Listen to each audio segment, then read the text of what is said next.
What's happening, everybody? It's Matt again with another one. I am, in fact, supercharging the 85 Cutlass. Love this platform, the G-Body, as many of you know. This is one of my more recent acquisitions. Got some info on this car and a couple of the other vids.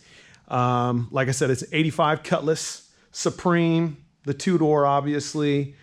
Pretty decent looking car overall. Nothing super crazy about it, damage-wise, but no motor, no transmission. When I bought this car, I thought, you know what? I'm gonna go something crazy under the hood. I started looking around, started doing some research, and just really couldn't make up my mind on necessarily what I wanted to do with the car. I knew I wanted to keep it relatively stock looking. I wanted to keep it the same color. I love the black on black with the black vinyl top. Car's just a really, really cool car. And as a lot of people know, the G-Body platform is just wicked to build on. And this car already came with a really modified frame. As time goes on, I'll shoot another video and show you everything that's been done to the frame. I think I've spoke on the frame modifications a couple times. It's got an 8.8 in the rear, and the axle too has been shortened down because the 8.8 has an offset differential. But it's got a 4-link setup that's tubular in the back and tubular uppers in the front.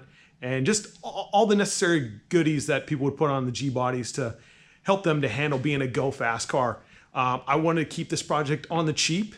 And so what I acquired, if y'all take a quick walk with me, little shot under the hood of the 57.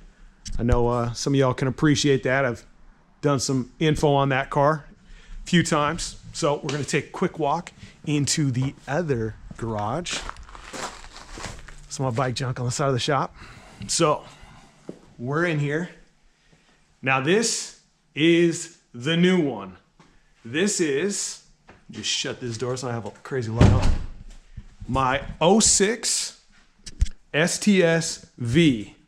Now I have gotten some serious flack on this for the simple fact that it's a relatively sought after car. They only made about 2,300 and change of these cars. And it's got the all aluminum 4.4 supercharged V8 under the hood. It's got a 6L80 6-speed automatic transmission. Really cool car, super fast, 469 horsepower, like 435 foot-pounds of torque. The thing is a freaking monster. Now, this car has been wrecked and it has a salvage title in the back. One of the reasons why I didn't want to mess with this, it doesn't look that bad. I pushed the bumper up myself, just trying to get it to realign in case I need to pull it out of the shop or the garage or anything, make it look a little bit better than what it is. But the bumper reinforcement, the floor in the back, the trunk, as you can see, all inside the cargo area. See if I can reef this thing up. There we go. This is just absolutely rolled, wrinkled, all nasty inside. So this car, like I said, has a salvage title, would have to go through State Patrol inspection and have to be on a frame rack, get measured, get pulled, get cut apart in the back end, blah, blah, blah, blah, blah.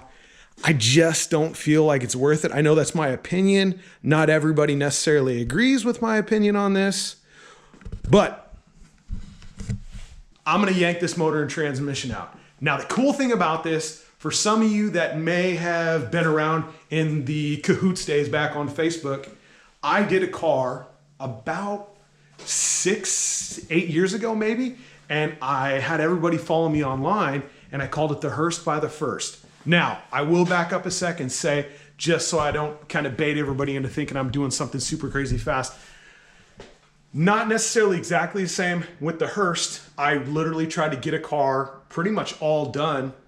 You can check out the Facebook page and see pictures of that, or I can try to link them up. And a lot of people loved it because of the timeline that I put on that car and allowed everybody to follow through. And it was a pretty quick, fast-paced thing that I did with that.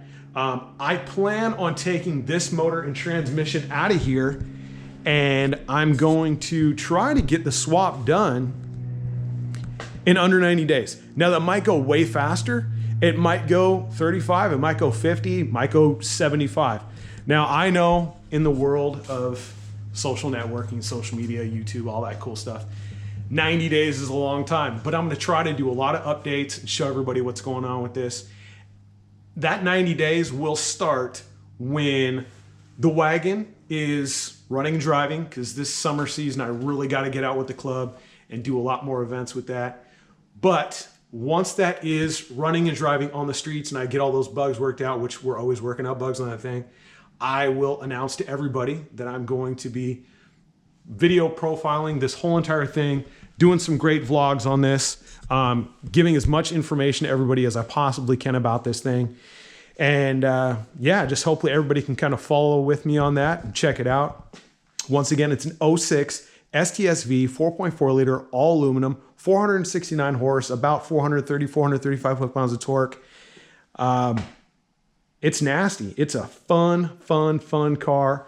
And I think it'll be really fun for everybody to see me with the headaches of trying to swap this setup out into my Cutlass.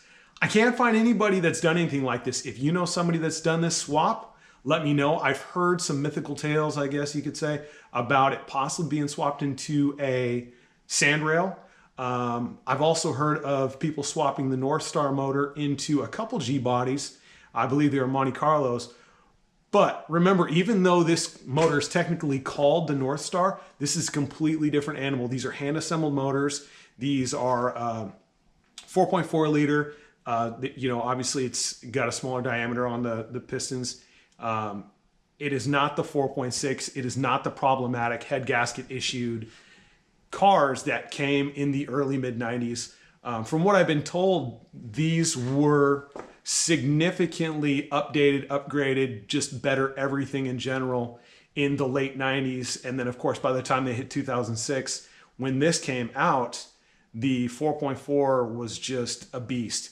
Yeah, it should be a lot of fun. It's definitely going to be a learning project for me, but I think I'll be able to accomplish this. And like I said, I'm going to have everybody hopefully watching and checking out the videos in the hopes of getting more people to check out our site. You know what it is, driverstudio.com. Make sure to go on there. This car was in fact a car I was trying to help somebody else sell, and I ended up getting a great deal on it. And I thought, you know what? No one wanted to buy it because I had the salvage title. And I thought, you know, I'm going to buy this thing and I'm going to breathe new life into my car project.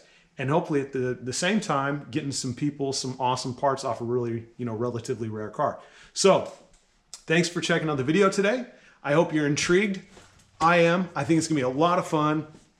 You know, I got the LS swap almost completed in the 57 Chevy wagon. Now to have a supercharged all aluminum motor in the Cutlass, I think it only makes sense for natural progression for me. So I kind of got to up my game on the next one.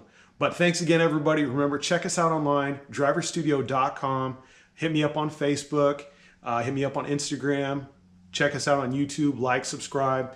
And I'm going to try to keep pumping these videos out. So yeah, thanks for coming out today, you guys. I appreciate everybody following me, watching me, and checking our stuff out. Feel free to make a comment. And once again, go on there online, driverstudio.com. Throw your vehicle up for sale. Maybe find something you want to buy. Throw some parts up on there. And we're going to keep working on trying to get that site bigger and better. All right, everybody. Have a great rest of your afternoon. We'll see you next time. Later.